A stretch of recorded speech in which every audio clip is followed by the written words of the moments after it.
minit pertama. Kedua, gol berhasil jaringan sudut penalti kepada Afrika tim Malaysia. Search bagi sudut tiga namun sudah diseberkan.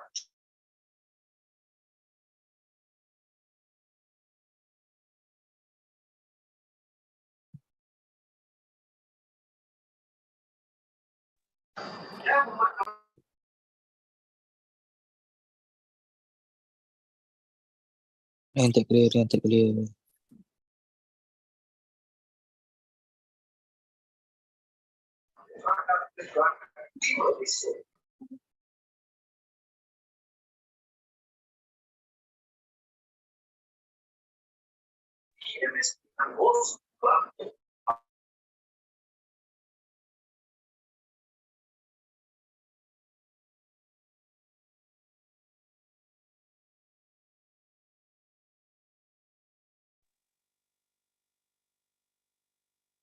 Supaya tetapkan SSI dibahas sebab plus penalti.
So, I think recently some people macam tahu yang sebenarnya saya kerja dengan oil and gas company, tapi saya base dekat darat. Saya base kat darat tapi saya support offshore operation. Kadang-kadang tu saya kenalah pergi offshore. Taklah selalu sangat, mungkin dalam setahun beberapa kali macam tu je lah kan.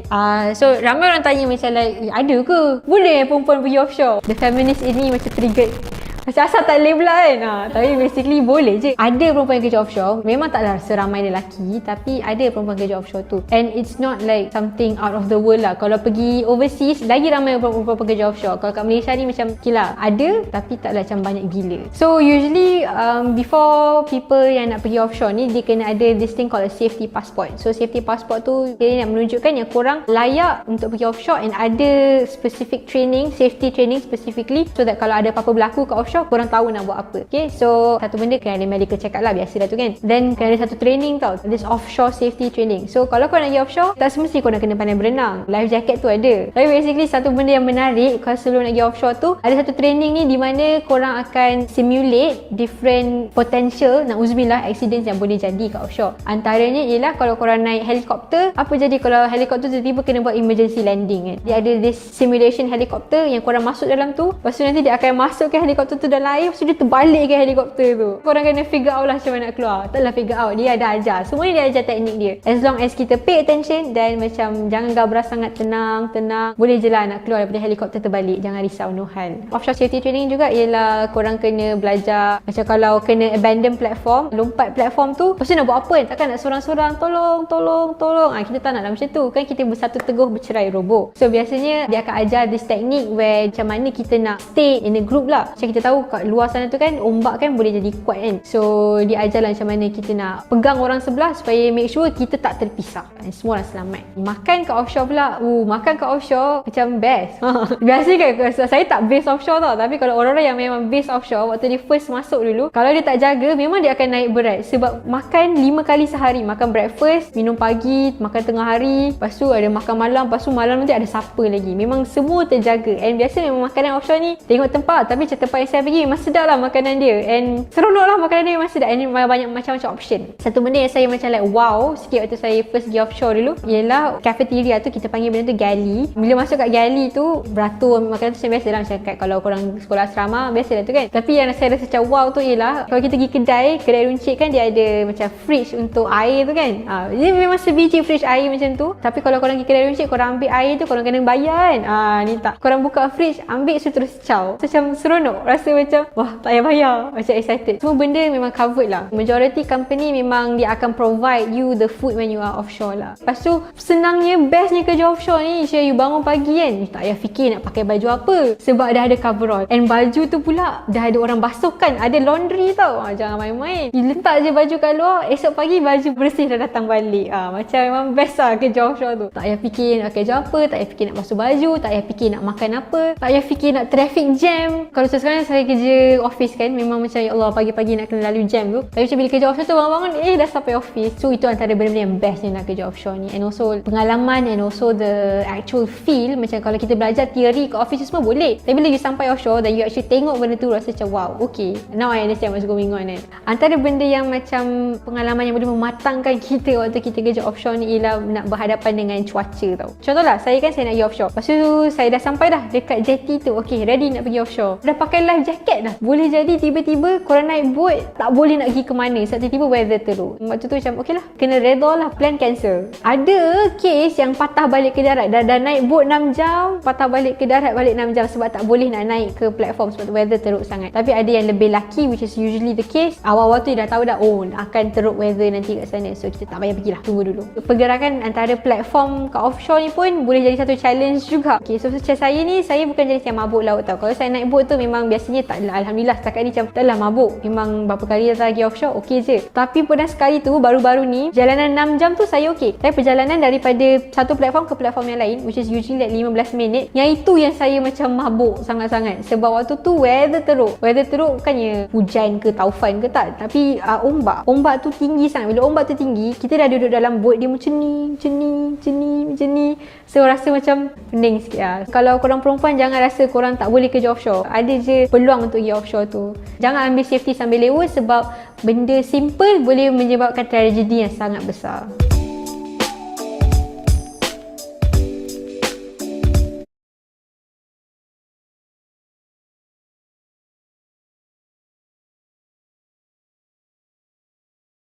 Pada era ini, minyak bertanggungjawab penuh dalam memacu revolusi industri dan pembangunan ekonomi di seluruh dunia. Ia juga turut menyumbang dalam beberapa peperangan moden. Minyak mentah atau emas hitam adalah salah satu komoditi paling berharga di dunia. Perubahan harga komoditi ini boleh menjejaskan ekosistem ekonomi di setiap peringkat, dari belanjawan keluarga hingga pendapatan korporat dan seterusnya kepada KDNK negara. Jika ia dirujuk sebagai kuasa, mengawal minyak boleh menjadi sangat penting seperti kekuatan ketenteraan dan diplomatik. Jadi, bagaimana harga minyak dikawal? Teruskan menonton. Sebelum itu, mari kita ketahui 3 negara teratas menghasilkan minyak, iaitu Amerika Syarikat, Arab Saudi dan Rusia. Pada tahun 2018, Amerika Syarikat menghasilkan 17.8 juta tong sehari, diikuti Arab Saudi 12.4 juta tong sehari dan Rusia 11.4 juta tong sehari. Namun, Arab Saudi masih kekal sebagai negara terbesar yang mengeksport minyak. Sebenarnya, perubahan harga minyak boleh berlaku dengan sangat pantas selepas ia bertindak balas kepada berita perubahan dasar dan turun naik pasaran saham.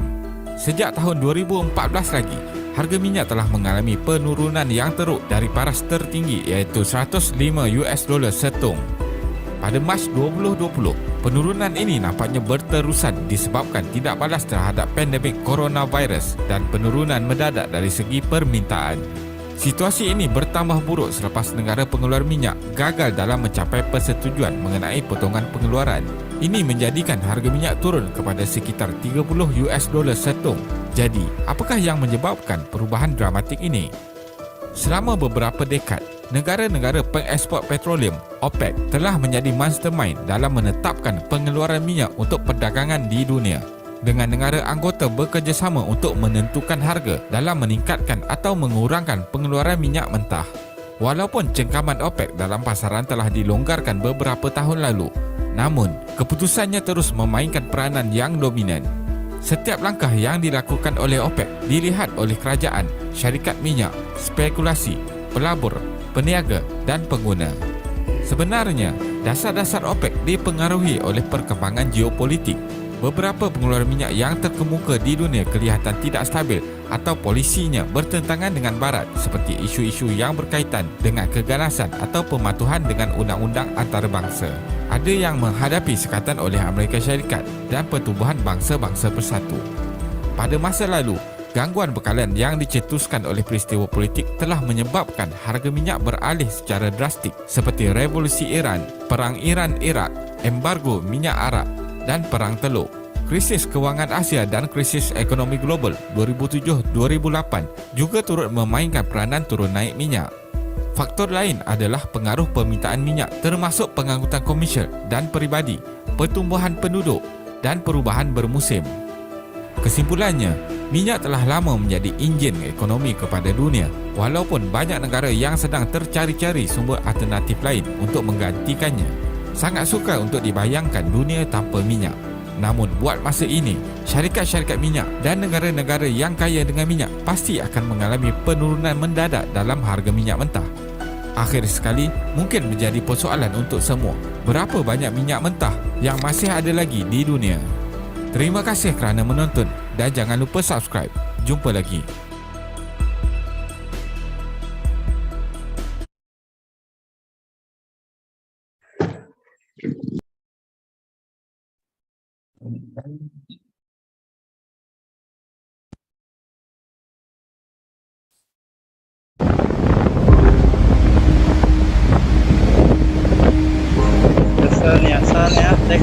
Hey there, and welcome to Noctis on YouTube.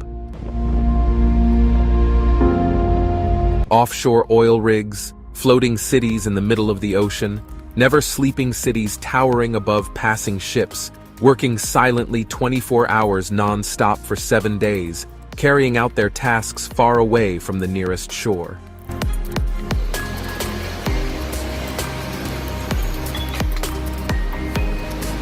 Billions of barrels of oil and gas are produced in these oil refineries and gas wells to meet the energy demands of the world's population.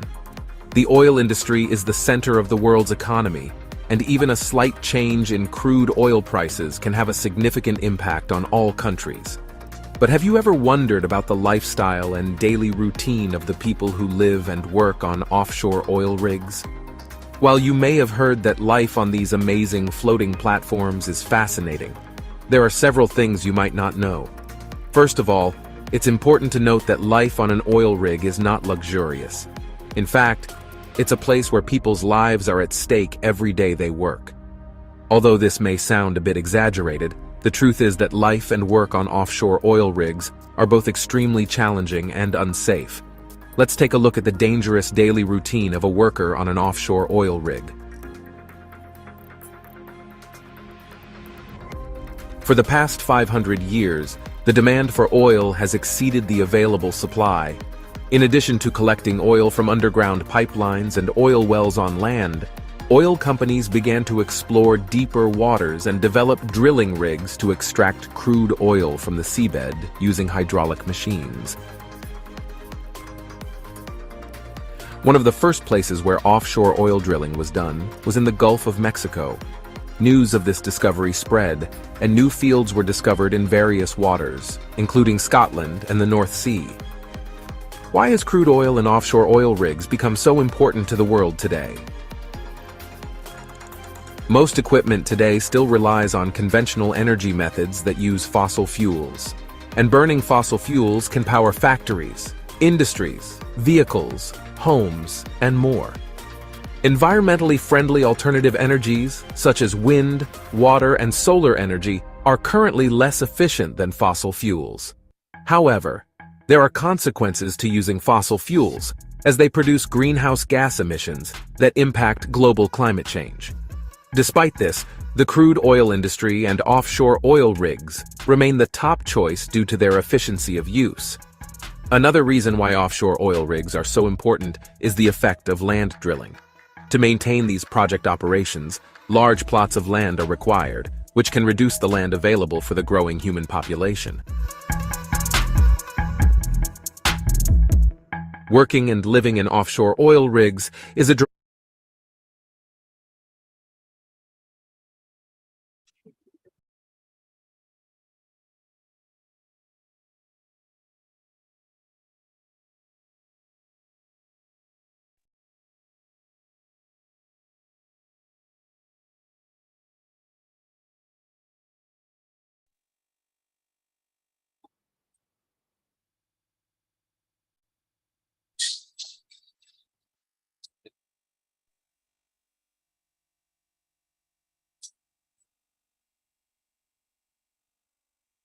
Hello, Assalamualaikum dan selamat malam semua.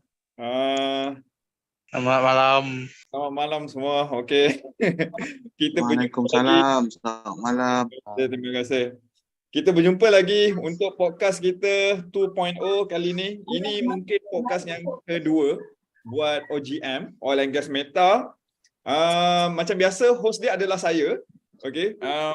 Fazrul Azwin. And malam ni kita ada tetamu jemputan yang lain. Sudah tentunya berbeza nak compare dengan tetamu jemputan kita minggu lepas. Okay? Okay, yang lain minta tolong mute. Minta tolong sangat mute, okay? Alright. Okay, podcast kita malam ni bertajuk Kembara Dunia Offshore, Peluang Tanpa Sempadan version 2.0. Okay, macam sedia maklum, I have been here to educate you guys, okay, for the past 3 years. Macam-macam yang saya dah lalui, turun naik jatuh, okay, alhamdulillah, Tuhan tu kurniakan rezeki. Di kesempatan ini juga saya ingin bagi tahulah, sebab kita malam ni memang santai-santai. Saya ingin bagi tahu yang mana saya dah move. Saya dah berpindah kerja untuk masa sekarang ni. Saya bersama Johnson Matthey, one of the UK company untuk provide teknologi kepada oil and gas. Okay, so I'll be in gas business, which is lepas ni saya akan kembali kepada dunia lautan, yang mana saya akan kembali ke dunia offshore lah. Selepas 10 tahun saya tinggalkan, sebab sebelum ni saya 10 tahun di downstream refinery plant. Saya mula bekerja di offshore sebenarnya. Saya buat PSM, Process Safety Management, dan after 2 years then I moved to downstream business. Dan ini saya sekarang ni. Saya ambil challenge ni, semoga saya mohon doa kalian lah, mohon doa kalian agar urusan kita semua dipermudahkan. Susah sebenarnya untuk nak mencapai apa yang kita nak, tapi saya selalu percaya bila kita ada keinginan, bila kita ada usaha, insya-Allah Tuhan tu akan tolong. Untuk malam ni kita akan berbicara dalam dual language. Maksudnya kita akan berbicara dalam bahasa Malaysia dan kita akan berbicara juga dalam bahasa English. So kita ada dua. Siapa yang kenal saya memang saya buat macam tu. Okay? So saya minta maaf, saya dapati sini kita ada datangnya daripada Brunei, Indonesia, Vietnam pun saya ada nampak. Okay, so saya minta maaf, saya terpaksa untuk bercakap dalam dual language, okay? Alright, before we invite our guest speaker for tonight, okay, kita nak brief sikit, kita recap sedikit apa yang what we have learned last week, okay? Alright, next. Wait, Okay, stay tuned. In the end of the sessions, kita ada percuma e-books. For tonight, kita ada dua. Kita akan bagi 2 e-books percuma. Okay, free e-books for you guys. One is how to get overseas jobs in oil and gas. Last year, who joined our podcast last year, dia tahulah yang kita dapat e-book ni. And another one is list of offshore companies in Malaysia. Okay, so kita ada dapat 2 percuma e-book malam ni. Siapa yang stay until the end of the sessions, kita akan bagi percuma. Untuk buat e-book sangat susah sebenarnya. Kalau tanya saya, part mana yang paling susah, sebenarnya part untuk kita nak olah e-book kita. Alright? Okay, so ini malam ni kita berbesar hati untuk bagi 2 percuma e-book. So minta tolong sangat kita stay sampai penghujung. Okay, right. The journey. Okay, I don't want to talk about myself sebab saya dah bagi tahu dah. Right. The job opportunities in the oil and gas industry are beyond your imaginations. Right. Of course, when we talk about oil and gas, right, we always comes to our mind is offshore. Right. But I want to tell you here, the oil and gas is not all about offshore. Right. Okay, this is oil and gas company. Sekejap saya kecilkan sikit. Okay, this is oil and gas company. In oil and gas company, of course, bila kita sebut oil and gas company, kita selalu sebut tentang client company ataupun oil and gas company yang jangan conteng adik-adikku. Admin minta tolong cancelkan yang conteng. Jangan conteng. Okay. Okay, so kita ada sebenarnya kita ada 3 kasta. Kasta ni bukannya kita nak membeza-bezakan company, tapi ini mudah nak bagi untuk kita senang mudah. Mana satu company dalam oil and gas yang kita suka ataupun yang kita target. Okay, kita selalu berbicara mengenai Shell, Petronas, ExxonMobil, Petron. This is oil and gas company yang mana memang nampak, kita nampak. Even kita pergi mana-mana kita tengok petrol station, yes, this is oil and gas company. Itu adalah client company. We call it client company. Right? Tapi sebenarnya yang duduk atas clients, kalau kita tengok in terms of gaji, okay, in terms of gaji, yang gaji paling tinggi adalah technology provider company. Right? Then next client and next contractor and EPCC. Right?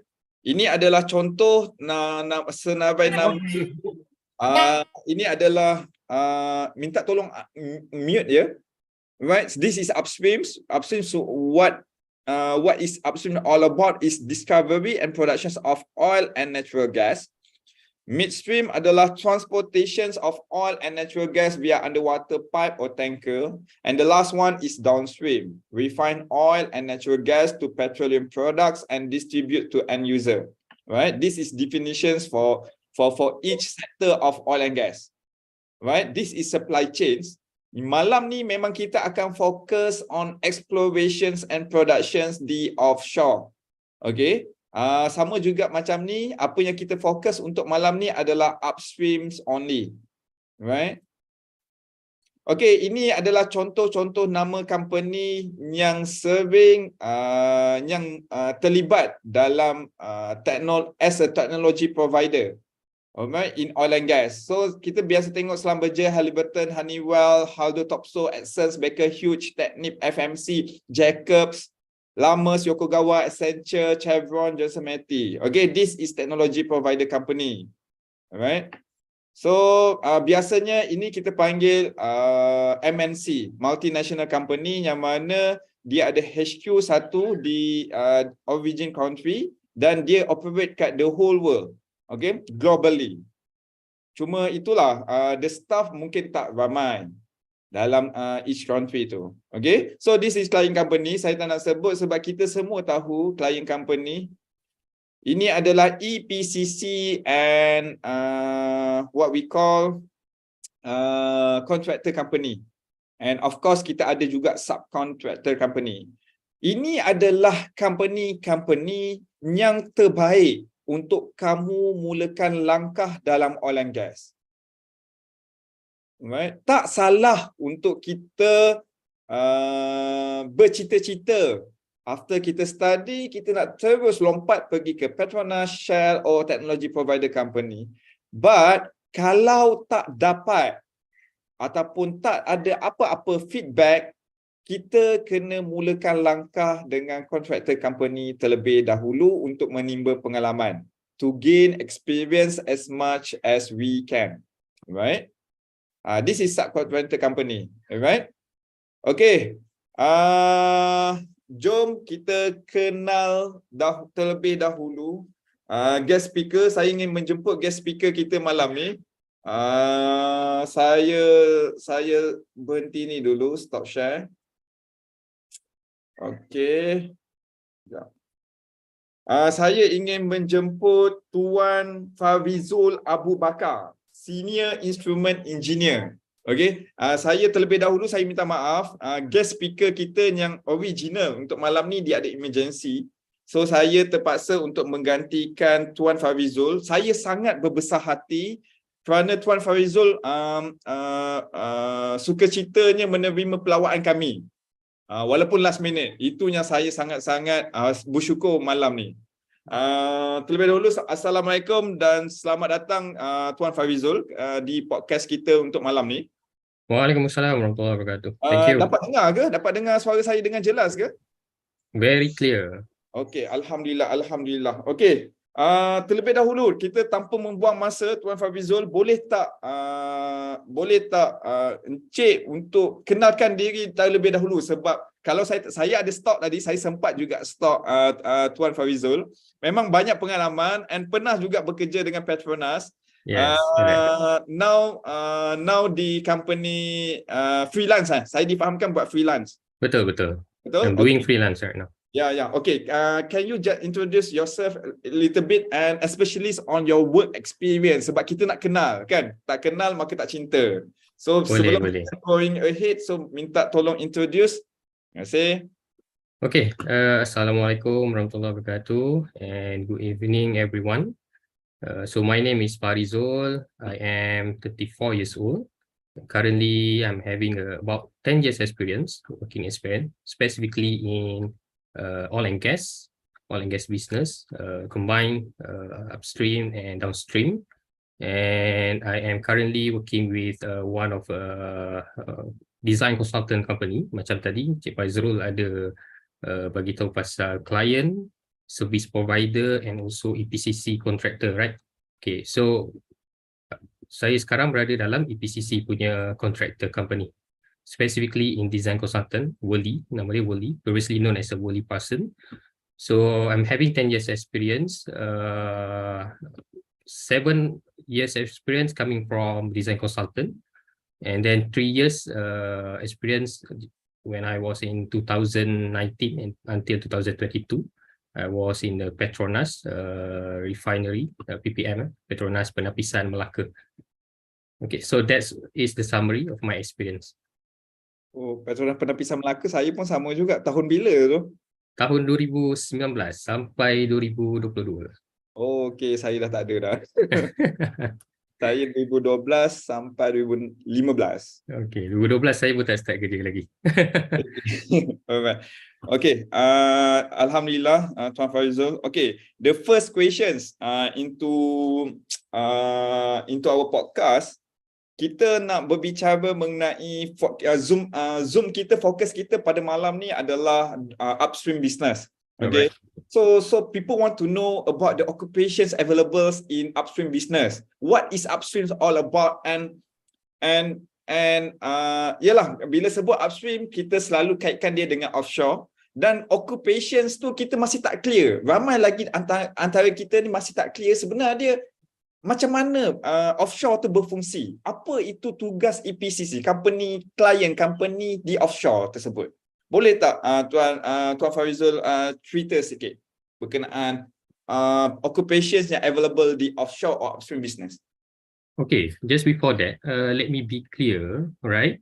So when you are having a offshore punya working or experience in offshore, it doesn't mean that only you work in offshore, but also sometimes you can work in office, but there's a requirement for you to go to offshore to do maybe site screening, site survey, or do the scoping, and then come back to the office and do some design work, documentation, drawings, and then there's a requirement back. Lepas kita design, kita akan install all the things yang kita design dekat offshore, and then you have to give the support for installation and commissioning works lah. Alright, so there's a two different field over there. So working in offshore, of course, you need to be in the client side, macam tadi Petronas ke Shell ke operator company lah. Siapa yang operate oil platform tu sendiri. For example, Petronas. So in the Petronas punya organization in the offshore, mostly they are in the they call it as an operation and also maintenance. Okay, so you guys need to operate that platform, and then there's a maintenance work that you need to do, right? So adalah supervisor, maintenance engineer, operation engineer, and then there's a technician. Okay, itu bila kita cakap pasal Petronas ataupun operator punya apa ni orang kata tu kerja. Alright, and then to support all the things, contoh kita nak buat modification ke dekat offshore ke kan, kita ada macam Petronas tu, dia akan ada hire another company. Okay, hire another company, subcontractor lah. Tapi dia bekerja dekat offshore tu juga. Sama juga, maksudnya dia pergi ke offshore, dia akan kerja dekat situ, dia akan tidur dekat situ, katalah dia punya working arrangement 3 weeks, and then dia akan balik ke darat, berehat 3 weeks, and then go back to the offshore 3 weeks, macam itulah. And sampailah dia habis dia punya certain period of contract. So yang support team biasanya dia akan ada macam scaffolder, dia akan ada rigger, dia akan ada helper. Tapi itu bila kita bercakap dalam konteks yang macam mungkin siapa yang tak ada degree ataupun tak ada diploma ke, then ada certificate of skills, then you can work on that area. Okay, that's working opportunity dekat offshore. Alright, and then get back to the EPCC company tadi, macam Sapura macam tadi yang Cik Fazrul ada tunjuk screen tadi, Sapura, and then Toyo Engineering, like myself right now, sekarang ni dengan Worley. Okay, so kita akan buat design dekat office, kita akan buat design, kita pergi ke offshore, kita buat set stringing, kalau ada modification work, kita akan balik ke offshore, and then, kita akan balik ke office, kita akan buat design, there's a drawing, there's documentation yang kita kena buat, and then adalah some procedure, client kena review, Petronas punya representative kena review, or Exxon punya representative kena review, and then kita akan next procedure for Institute for Construction, and then kita akan implement that drawing tu dekat offshore. So kita akan install, kita akan commissioning, kita akan get back the offshore ni live lah. Alright, so ni yang kerja dekat office ada banyak juga. Contohnya untuk engineering specifically. So kita ada piping department, kita ada instrumentation department, like myself instrument engineer, and then kita ada electrical department, and then kita ada process department. So we are all works together to get this design as per requirement by the client, and then install it safely lah, in a safe manner. So that's a summary. Okay, Tuan Faizul, sebelum tu, boleh tak saya nak tahu you punya experience as EPCC staff, you berapa lama sebenarnya you kat offshore yang paling selalu on average, selalu kadar you bekerja di offshore sebenarnya, di lautan sana, kan? Berapa lama selalu dia? Okay, good question. It depends on the scope, how bigger it is. So paling lama yang saya pernah ada dekat offshore adalah about 3 weeks. Oh, that's tu paling lama lah. Paling sekejap 1 hari, 24 hours. 24 hours. Okay. 24 hours. Sebab I just want to clarify here, because when we talk about offshore, people always misunderstood about offshore in oil and gas industry and offshore in shipping company, shipping industry, kan? Sebab when we talk offshore, dekat abang stay sana 6-7 bulan lah abang that one is a wrong perception, betul lah? Betul. Totally wrong. Sebab dia ada dua, bila when we mention offshore, kita ada quite confused kat situ, ada confusion kat situ, yang mana kita ada dua sebenarnya, satu oil and gas company, oil and gas industry, and one is shipping punya industry. Of course shipping tu memang lama lah, kan? Betul kan? Dia belayar lama kan? Okay, saya nak menejah balik tentang peluang pekerjaan di offshore. Tadi Tuan Faizul bagi tahu tentang serani Tuan di Worley, EPCC company untuk oil and gas business, especially on upstream. Okay. Macam mana peluang tu untuk pekerja-pekerja ataupun yang tidak cukup pengalaman, macam fresh graduates yang tiada pengalaman, yang yang masih lagi 1 tahun 2 tahun pengalaman, macam mana peluang pekerjaan tersebut? Boleh tak Tuan Faizul share sikit? Susah sangat ke? Kan? Dia memang tak pandang langsung ke kat kita ni? Macam itulah. Sebab kita kat sini ni memang nak fokus juga untuk kejaya kan? Betul. I understand what's people outside feelings lah basically. Sometimes you guys try to apply a lot of vacancy, maybe nampak dekat ada orang blast ke kan dekat social media, and then you try to apply, but there's no news at all. So first of all, of course, everyone coming from fresh grad, right? Even myself starting as a graduate engineer, but I am lucky because I started my career in oil and gas industry.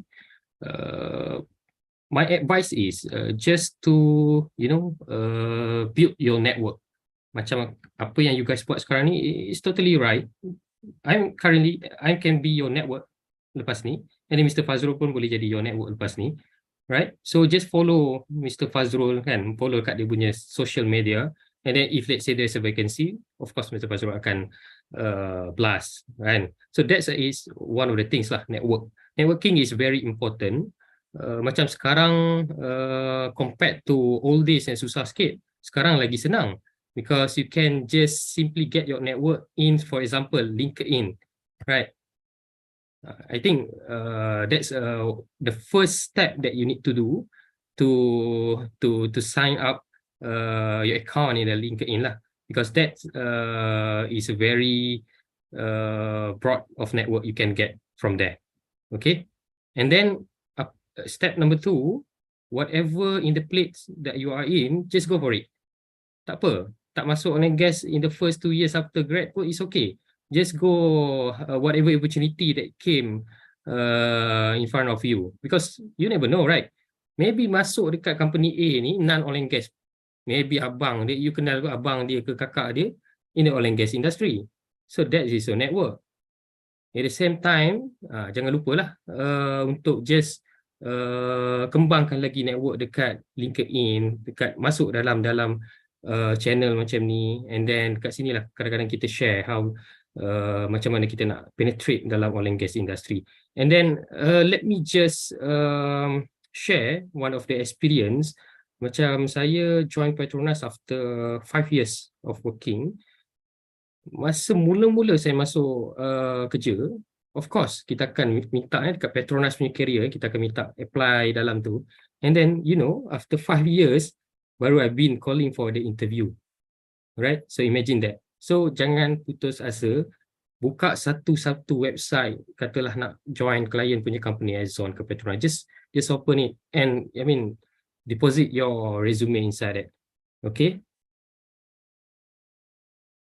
Okay, saya nak recap balik lah apa Tuan Farizal bagi tahu. The first one is network. Betul? Betul.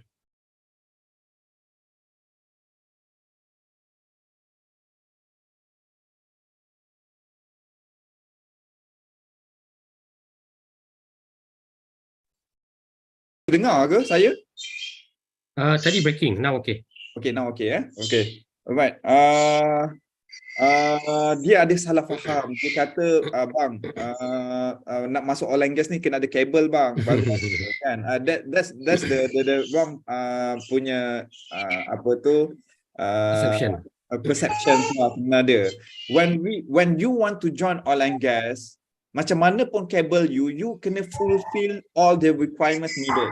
Betul. Correct. Contoh macam CGPA kita nak 3.3 for example, you kena dapat 3.3 kan. Kita nak background chemical engineering, dan you kena chemical engineering. Kalau you electrical kan. Itu dia punya ni. Mana ada orang kerja finance or HR tiba-tiba sebab dia ada kabel dia boleh kerja jadi engineer. That one is very impossible. Sangat-sangat impossible. Betul? And CGPA, the whole thing here is network. Macam Tuan Farizul, macam mana network dalam oil and gas ni berlaku? Nombor 1 adalah macam Tuan Farizul bagi tahulah, LinkedIn tu sangat penting. To be honest, the last 3 weeks saya tiada kerja. I'm a jobless person after resign from PRFCAM. Okay, macam mana, kenapa resign? Itu tak payah cerita lah. Okay, saya tak ada apa-apa. Tapi dengan LinkedIn membantu saya untuk secure kerja. Ini adalah kisah yang benar. Saya sendiri yang alaminya. Okay, saya tak ada, saya kosong. Saya tiada preparations. Waktu saya resign, tiada. Okay, so alhamdulillah dengan kuasa Allah Subhanahu Wa Taala tu, and dengan LinkedIn yang kita ada ni, dia membantu saya untuk secure kerja. Macam Tuan Farizal bagi tahu tadilah. Okay, itu yang kita kena tahu. And nombor 2 network adalah ini. Kan, network yang macam kita join podcast, kita join ialah apa-apa sahaja yang ada untuk yang berkaitan dengan oil and gas, exhibitions, kan, career fair. Okay, that one is network. Number 3 yang kita nak recap daripada Tuan Farizul, dia bagi tahu kat kita tentang apa tu nama? Kita pergi je, apa peluang yang ada depan mata kita. Kita gain experience. Sebab apa, Farizul? Sekarang ni, zaman sekarang ni, diorang memilih. Itu masalah dia. Memilih, betul. Bila pergi sini tak ada. I started my career as in construction punya industry, to be honest. Tapi tak lama lah, 8 bulan, 9 bulan. Tapi lama juga, tu berpanas hitam semua tu. Itu biasalah construction company. I started my career macam tu. Sebab apa saya fikir, kita ambil je dulu. At least kita ada nampak, ada pengalaman kat situ. Betul Tuan Faizul? Betul. Itu yang kita mahukan lah. Alright, okay. Itu kita bercerita mengenai macam mana peluang untuk kita nak join oil and gas, terutamanya offshore ni lah. Okay. So kat sini saya berhenti sekejap. Saya nak mengambil satu soalan daripada kita punya audience. Right? Okay. Siapa yang ada soalan boleh angkat tangan dan terus je unmute anda punya ni, bertanyakan soalan. Okay. Hello, can I ask? Okay, sure. Untuk fresh grad, kalau lepas saya degree,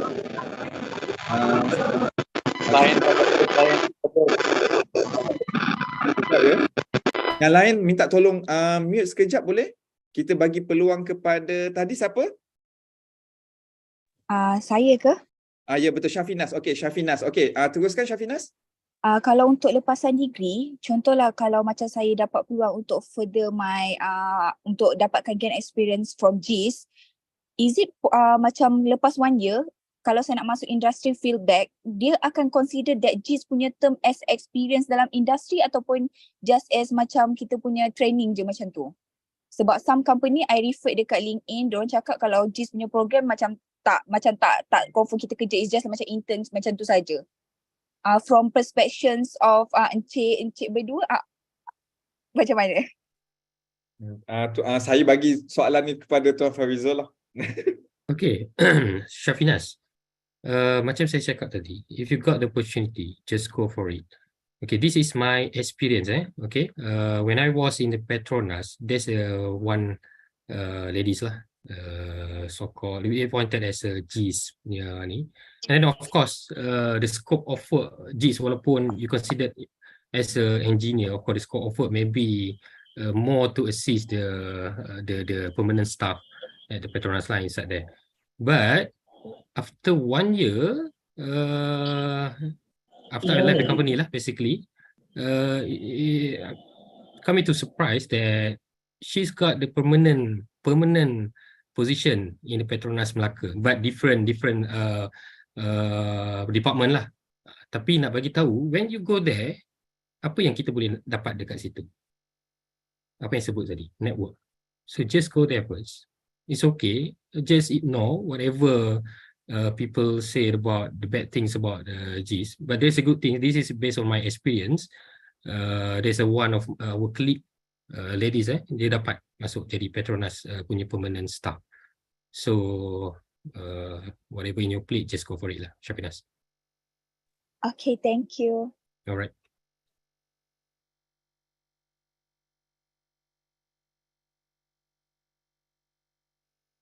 Masrul, you unmute.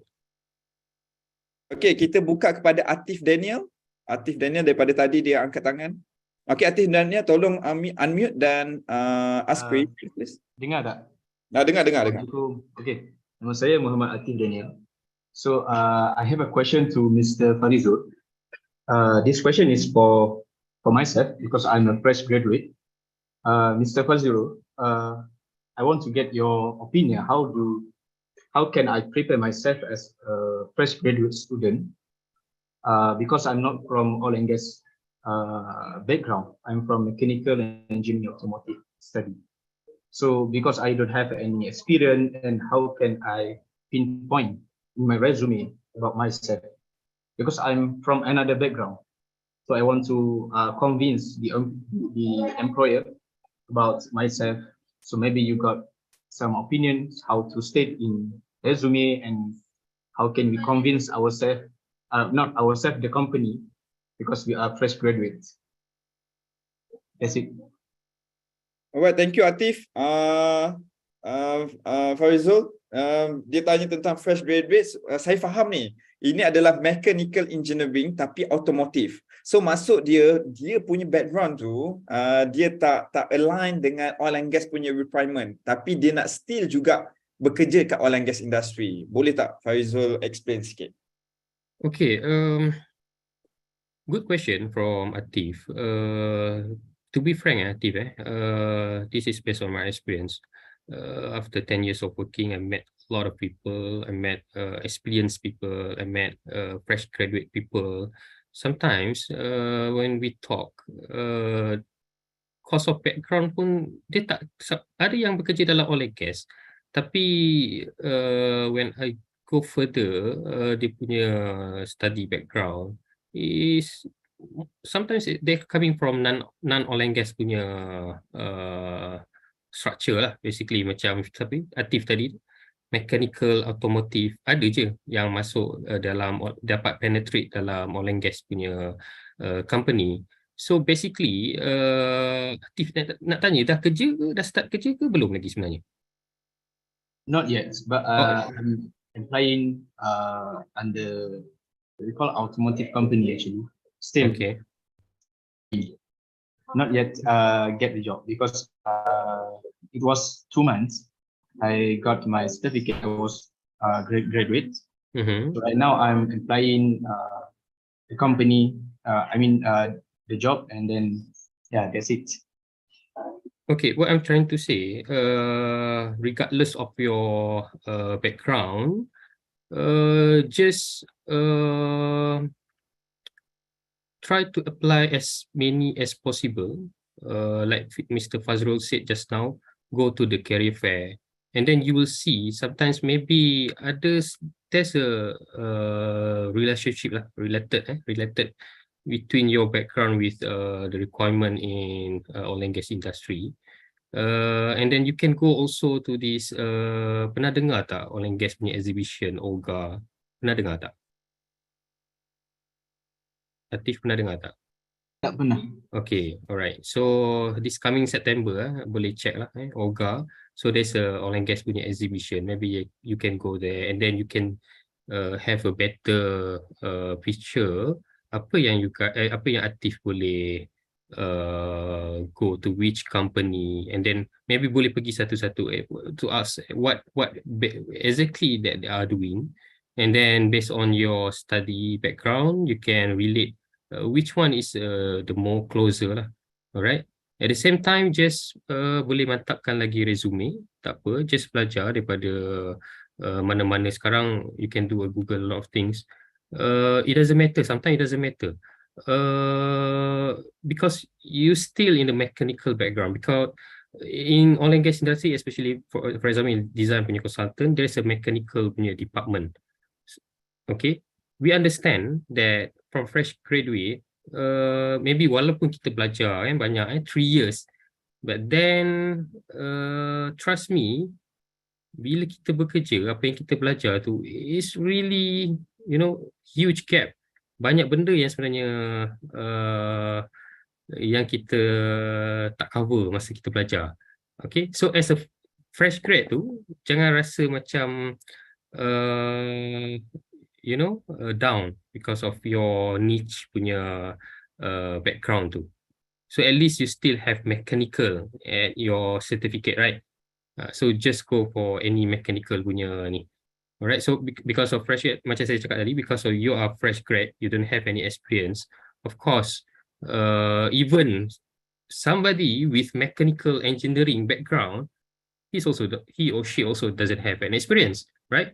So just at least if you have a good CGPA, then maybe that's the advantages, alright? So at least you can be called for the interview, okay? And then just be ready. If let's say you've been called for the interview, just be ready yourself, because what they wanted to know is your attitude lah, basically during the interview.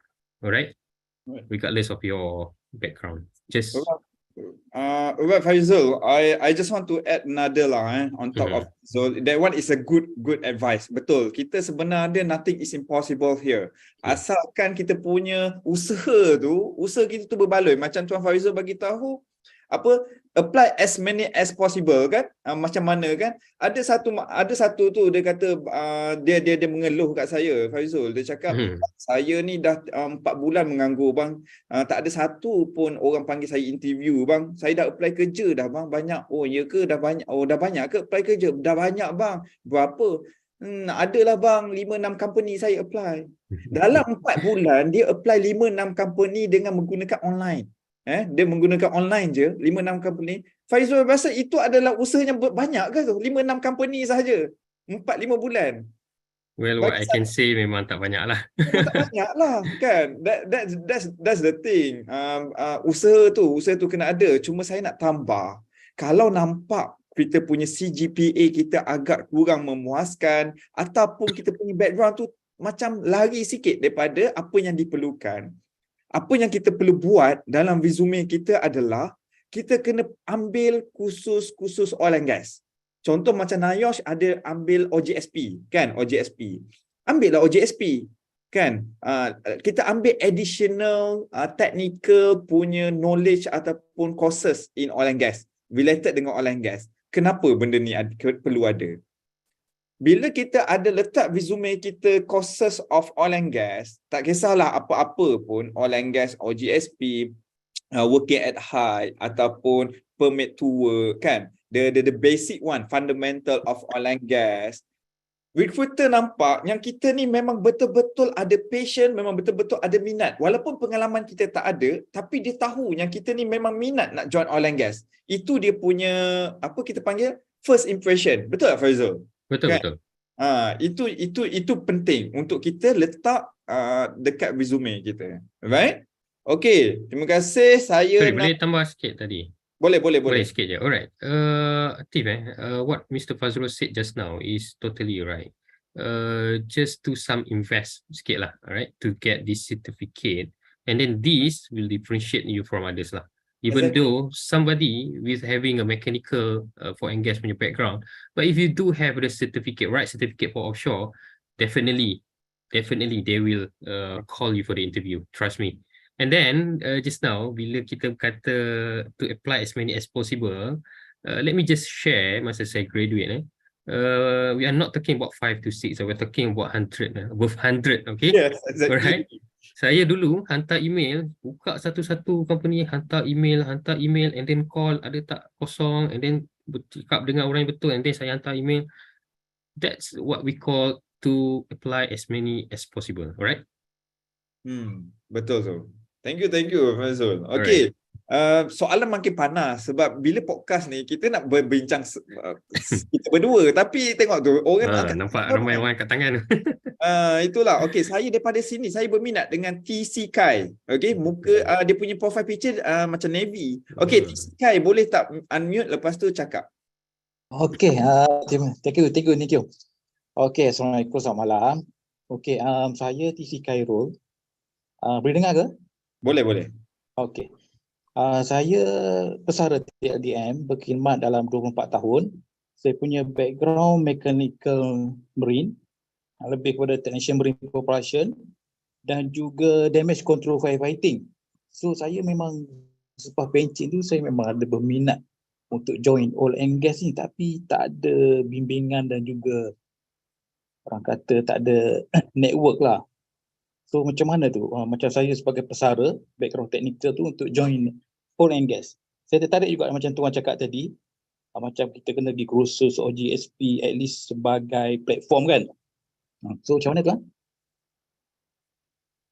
Tuan Faizul ada nasihat apa-apa? Sebab sebelum tu saya nak tanya, awak pesara tentera yang muda maksud dia selepas berapa 15 tahun berkhidmat, betul ke? Lepas saya berkhidmat selama 24 tahun, saya pencen pada umur 44. Oh, 44. Oh, maksud dia waktu 44 kira pencen muda kan? Betul tak? Dia ada pencen muda dengan pencen last lah kan? Betul tak? Tak, saya ni kira pencen tua lah jugalah. Kira dah cukup sampai. Oh, okay. Right. Okay. Tuan Faizul ada komen tak tentang benda ni? Okay, what I can say, umur ni basically bukan penghalang lah. Okay, alright. Even though you do not have any experience in oil and gas, but still you had working experience lah. Alright. So, bila kata tak ada network tadi, you get to do the first step yang saya sebut tadi lah. If you do not have a LinkedIn, so just sign up for that. Alright, and then you can see dalam tu kan, bila kita letak kita punya experience apa tu, sometimes they suggest to connect with these people and to connect with these people related to that lah. Alright, and then second one, macam saya cakap tadi, you need to invest to get a certificate, related certificate lah that you are interested in. Alright, I'm not sure your background tu macam mana. Dekat dalam tentera pun dia ada dia punya, sometimes ada yang engineering punya kan. So I'm not sure lah on that, is it mechanical ke apa ke. And then you get before you get a certificate, maybe you can study first, right? Which of the certificate that you are interested in, and then just go for it. My advice juga, additional advice, saya sebenarnya dah kenal 3 Navy, ex-Navy. Dia sama macam awak, TC nanti saya kenalkan mereka dengan awak. 3 ex-Navy, satu bekerja as security. Security in oil and gas bukannya security main-main tau. Dia memang lain dia punya level. Dia bukannya bila kita sebut security yang pak jaga, bukan tu. Okay, itu nombor 1. Yang 2 orang lagi tu semua terminal. Kebanyakan ex-Navy yang join oil and gas, kebanyakannya kerja di terminal oil and gas. Terminal lah. Sebab dia punya background tu dia ada align, dia ada match dengan apa yang kita nak. Biasanya lah kat terminal. So macam yang Prof Farizul advice tu adalah network, LinkedIn. Nombor 2 adalah yang macam tadi itulah, kita kena ada juga sijil yang tunjuk yang kita ni memang betul-betul berminat. Okay. Dia bukannya sijil kompetensi, itu adalah sijil untuk bagi first impressions kepada recruiter yang mana, oh, dia ni memang betul minat oil and gas. Itu je. Kan, differentiate. Kita kena differentiate benda tu. Tapi untuk nak meyakinkan awak, sebenarnya ramai je saya tengok join ex-Navy yang pencen ni lah umur 40-an, even ada yang 30-an dan dia lompat pergi ke oil and gas. Ada je. Alright? Okay. Alright, sama-sama. Okay, sebelum saya nak layan lagi soalan yang lain, sebab kita tak lama ni. Sebab bila kita nak sembang oil and gas ni, dia terlalu panjang. Betul lah Faizal lah. Betul, it's very broad. 1 jam ni memang tak cukup. Okay, tapi sebelum tu saya nak ni lah Faizal, saya tengok background awak memang pernah kerja kat client company lah, Petronas. Soalan ni sebenarnya sama juga macam ramai yang tanya saya. Kenapa keluar? Bukankah ini adalah idaman setiap orang yang nak bekerja di oil and gas, kerja dengan client company, especially Petronas kan? Why you left? Kan? Inilah orang yang tak pernah ada yang komen saya, ada yang komen bagi tahu ini memang tak pernah tak pernah bersyukur dengan apa yang dia ada. Allah pula juga. Kan? What is your career aspiration sebenarnya? Faizul, boleh share tak dengan kami? Okay, boleh. Dia macam ni. Sometimes kita kena tahu apa yang kita nak. Alright? Apa yang kita minat untuk kita kerja. Alright? So macam myself, I've started my career in design consultant company. Alright? Of course, to be one of the staff in client company is my ultimate dream. It's a childhood dream lah, senang cerita. Masa kecil-kecil kita duk fikir nak masuk Petronas je. Okay, tu sebab start je, habis graduate, dapat certificate, okay, kita apply Petronas. Tapi tak dipanggil. Alright, so I started my career in the design consultant company. Basically doing project lah, modification project, greenfield, brownfield punya project. Alright, so bila saya join Petronas, I've been assigned to the Petronas Penapisan Melaka. And then same position, instrument engineer, tapi dia punya scope of work is different. Right, saya tak buat project, saya more to maintenance, to maintain the equipment inside the refinery. Okay, there's a 2 different punya, orang kata tu, scope of work lah, scope area. Right, sebelum ni saya bekerja, saya buat project instrumentation, buat project, okay, kita design, kita install, kita commissioning, and then kita tak maintain pun. Operator company yang akan maintain. So bila saya join Petronas, saya jadi maintenance engineer, instrument engineer as a maintenance punya ni. Saya tak buat langsung project. And then I realize that my passion is more to project. Okay, so that's why when the opportunity, the market pick up back after COVID and so on, after the oil price is getting higher back, so the market pick up and then all the project is open back. So I take this opportunity to go to get back to the consultant company lah. And then that's one of thing lah. And then second thing, of course, when you work, sometimes you need, especially for men lah, you are the breadwinner lah. Of course, you got your target of salary that you want, right? So in order to get that, you have to basically jump lah. But jump is not jump kosong lah. You need to jump with experience. Only that you can get the good salary that you dream for. That one is, I nak ikut skema jawapan you ni lah kalau siapa tanya I. Okay, so Boleh. always follow your career aspirations sebab hidup ni kita kena ada matlamat kan. Dia macam tiang gol kan. Kalau kita main bola tak ada tiang gol, buat apa kita main bola? Kita tak ada matlamat kan. So masing-masing daripada kita punya matlamat. Okay. So cuma saya selalu nasihatkan fresh graduates and sesiapa, jangan pernah berpuas hati dengan apa yang kita ada. Kita harus wajib bersyukur dengan apa yang kita ada, tapi jangan pernah berpuas hati. Comfort zone. Comfort zone tu boleh membunuh kita sebenarnya kan. Kita kena keluar daripada comfort zone. Right? Okay. Saya ingin jawab soalan terakhir lah. Layan soalan terakhir daripada audiens kita malam ni sebab kita memang tak cukup masa. Okay, daripada tadi Syah Ikhlas Aslam, boleh unmute dan tanyakan soalan? Hello, Assalamualaikum. Dengar ke? Jelas ke?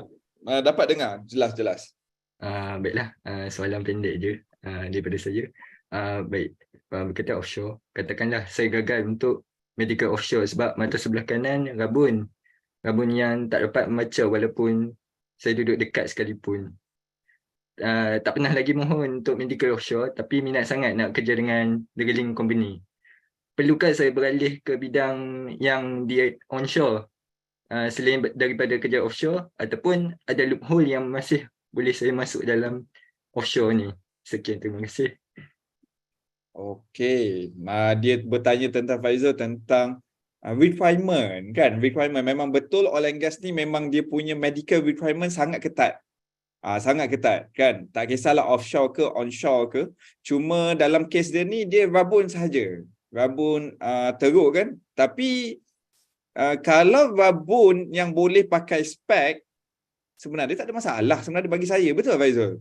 Kan sebab kita bila Betul. macam saya pun saya rabun. Sama Saya kan sama je. So tiada masalah pun sebenarnya. Kalau rabun warna, yes, mungkin. Mungkin. So tapi kalau rabun biasa je sebenarnya tiada masalah. Ke Syah Ikhlas, awak pernah pergi ke medical, dapat kerja tapi medical tak lepas sebab rabun? Pernah ke jadi macam tu? Tak pernah, tapi walaupun saya pakai glasses, tapi mata belah kanan ni rabun dia walaupun dah pakai pun masih lagi tak boleh baca. Tak boleh baca ayat secara, walaupun duduk dekat-dekat. Kira teruk gak rabun dia. Ya, gitu lah. Saya belum buat lagi medical offshore. Sebab saya risau kalau dah buat rugilah kalau tak lulus. Itu lah. Faizal boleh explain sikit tak? Okay, it's quite complicated punya situation lah, from what I can see. Of course, because kalau nak pergi ke offshore, even kalau kita nak kerja dalam onshore punya plant sekalipun, you get to pass some medical punya requirement lah, especially kalau offshore. One of the test, medical punya test is your eyes lah, basically.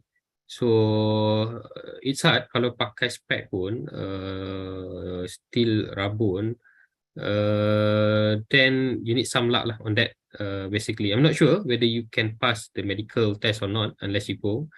But then if still you insist to work in oil and gas industry, offshore industry, it doesn't mean that you need to go to offshore lah. In the view that your condition right now, mata rabun, and it's all about safety lah. Dekat sana safety. Safety is the first things yang kita kena comply, right? So kalau rabun and then kita tak nak compromise the safety, then it's orang kata bahaya for yourself, then maybe you can try not to shift to non-oil and gas, but maybe you need to get some role in the office to support the offshore works or to support the oil and gas project in offshore. Ikhlas boleh nampak, boleh nampak ke benda tu? Baik, terima kasih banyak. Okey, terima kasih. Okey.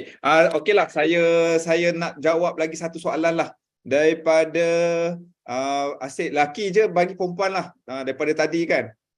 Tapi Siti Hajar. Okey, Siti Hajar, boleh tak unmute and unmute awak punya tu? Okey. Assalamualaikum. Boleh dengar tak? Boleh. Okey, nama saya Siti Hajar. Okay, saya ada diploma in biomedical engineering and then ada working experience in data management and analysis. Lepas tu saya nak tanya, apa opportunity yang ada untuk saya dalam oil and gas industry, and then untuk Hello Hajar. hello, dengar? Dengar. Okey, apa okey. peluang apa? Boleh sambung? Okey, kat mana yang tak dengar tadi tu? Apa peluang untuk saya tadi? Okey, apa peluang untuk saya dalam oil and gas industry? Sebab saya tak ada bachelor degree ke apa, saya tak ada degree, just ada diploma. Dan untuk executive position in oil and gas industry ni, dia punya minimum requirement tu memang degree ke ataupun macam mana tu? Nak tahulah. Opportunity lah, boleh kata nak tahu opportunity yang boleh ada untuk saya dalam oil and gas industry. Okay, Siti Hajar. Let me just explain in general for oil and gas industry, not specifically for offshore. Oil and gas industry, offshore, onshore. Alright. Okay, macam Siti Hajar tadi ada diploma, right? Biomedical. Biomedical. Yeah. And then ada some data punya analysis lah. Alright, I cannot I cannot refer you to some specific role based on your background tadi. But my advice is regardless of any job opening or job posting, you just try and then just brief your experience. Sebab tadi ada experience, data analysis and so on, because this data analysis we use a lot in the oil and gas punya industry. Okay, macam saya sendiri masa di Petronas, I was assigned under planning team as a planner, so we use a lot of data punya analysis lah. Alright, so that's a niche of your background, so you can use that to emphasize in your resume, and then just try, and then any job posting that related, you can apply. Sometimes katalah ada rezeki dapat, only then when you are in that industry, you know what is the role that related to your background lah. Okay. Baik, Siti Hajar, dapat ke? Alright, dapat. Thank you. Baik. Okey, dengan itu berakhirlah sudah podcast kita untuk malam ni. Saya sangat-sangat ingin mengucapkan jutaan terima kasih kepada Fafizul. Walaupun last minute kita adakan kita punya podcast, saya ajak dia. Dia sudi menerima. Terima kasih, and I hope I can see you in the in our next event lah, Faizul. InsyaAllah. Thank you very much juga. Kalau kita nak kopi kat luar pun boleh, tak ada masalah. Boleh. Okey. InsyaAllah. Okey. Itu sahaja. Terima kasih, Fafizul. Okey. Untuk yang semua, saya ada satu pengumuman. Untuk OGM kita memang adakan untuk 27 Ogos ni kita ada satu course daripada Oil and Gas Meta, Fundamental of Offshore Operations. Yang ni memang sesuai untuk students, graduates and professionals. Masa dia adalah 27 Ogos, minggu depan, Ahad, 9 pagi sampai 5 petang. Okay, kita akan adakan online training via Zoom. Kalau tak sempat, kita ada recording untuk participants. Right? This is ini pun ada CPD point available. Siapa yang ada TS, okay, boleh collect point CPD. Dan kita memang ada certification daripada HRD Corp dan juga of course MBOT. Alright? So apa yang kita cover dalam modul ini adalah 8 modul.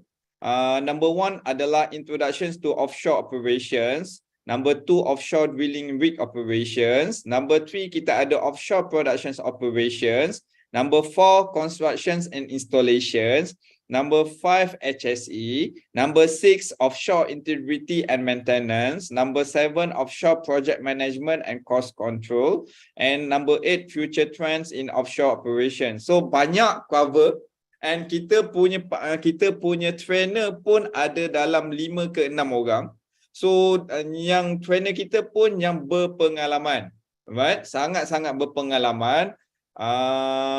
Yang paling bagus adalah trainer kita ni datangnya daripada HRDF. Alright, so kita ada sertifikat. Okay, sertifikat yang ni kita boleh letak tampal tempel kat kita punya resume lah. Alright, okay. Dan ini adalah package yang kita tawarkan untuk malam ni. Untuk malam ni kita ada package bernilai RM249, package Bravo, yang mana kita ada 8 jam live session via Zoom and Q&A. Kita ada juga akan dapat training certificate. Number 3, recording. Number 4, slides material. Number 5, hardcover folder by OGM. Yang ni And number 6, limited edition OGM t-shirt. Alright. Kalau untuk package Charlie, kita ada kesemua yang sebelum ini dengan harga RM499. Apa yang kita dapat adalah semua Bravo package item yang saya sebutkan tadi. Number 2 adalah e-book. Number 3 adalah sama juga, e-book juga. Number 4 pun sama, number 5 pun sama, number 6 adalah video. Okay, lepas tu kita akan dapat tumbler. Alright, lepas tu kita ada e-book lagi, Offshore Turnaround Management. Number 9 pun sama juga, banyak betul e-book yang saya bagi. Alright, RM499. Kalau untuk malam ni kita boleh dapat bonus extra lah. Maksud dia bonus extra ada 7 video yang ada kat sini. Alright. So ini adalah bonus extra siapa yang daftar register sampai 12.30 malam ni. Alright. Okay, itu sahaja daripada saya. So kalau berminat boleh register sekarang. Sampai pukul 12 kita ada additional bonus untuk peserta. Alright. Just scan QR code tersebut. Alright. Itu sahaja. Sebelum tu saya nak ambil satu soalan lah. Soalan bonus. Boleh tak raise hand, lepas tu mute. Unmute, lepas tu tanya soalan. Saya berbesar hati. Cik Faizul. Okay, kenalkan dia dulu. Siapa nama? I'm Atif. Saya Atif. Okay, Atif. Okay. Yeah. I have a question. Last question actually. Alright. Okay, to be specific, for fresh graduate or maybe for a student, what is the training that should we take before we graduate? Maybe specifically you should list down about midstream or upstream or offshore. What kind of the training and what is who is the provider? Maybe we could check after this session. I really want to know about the training. Atif, don't limit yourself which sector in oil and gas industry. Like I said, like you mentioned before, for upstream is what, for downstream is what, for midstream is what. No, never do that when you are still in university or still studying or still 1 to 2 years experience. Never limit your option. right? Never limit your options. All right. So what I can tell you here is go to the general courses in oil and gas. Okay. For example, like project management. Okay. You can take Primavera by IK Academy. Number 1. Number 2, Power BI by Microsoft. That one you boleh tengok online ataupun you boleh tengok any institutions punya provider. Power BI. This is good for that one is for data visualizations, right? Data visualization, that is good. This is general training for related to oil and gas industry. All right, I repeat, project management, Primavera, project management. Number 2 is Power BI, right? Number 3 is maybe that one is related to your courses. If you mechanical engineering, then take additional AutoCAD. If you chemical engineering, then take Microsoft Visual, right? Or HiSys, right? If you mechanical, electrical, or chemical, please take like AutoCAD, project, format, project management, something like that, right? So please don't limit yourself to mid sector in oil and gas. For example, downstream, upstream, no. Never limit your options in oil and gas, right? Okay, Atif? Yeah, okay. Thank you, Mr. Fazrul and Mr. Farizul. Right, okay. All right, I think for now, I stop here. I'm so sorry, cannot proceed, okay, due to my time constraints. So I leave you guys here. So hopefully we can meet in the end of the month, okay, in offshore operations. This is good for you guys, okay, untuk nak tengok basic fundamental knowledge of offshore operations. This is good and good for your resume. I bet you, I guarantee you, this is very good for your resume, right? Okay. Anything, just WhatsApp my admin. Anything yang macam you nak booking. Contoh, ada komen, bang, mahal sangat, saya tak dapat gaji lagi, tak ni lagi. So boleh tak buat booking? Boleh. Boleh, tak ada masalah. Nak bayar RM50 malam ni, buat booking dulu, nanti bayar pun tak ada masalah. Itu nanti bagi tahu admin saya, okay? Alright? So insyaAllah kita jumpa lagi dalam masa yang datang. InsyaAllah. Thank you for your warm support. Okay. Thank you for joining this podcast. Alright. Thank you. Assalamualaikum.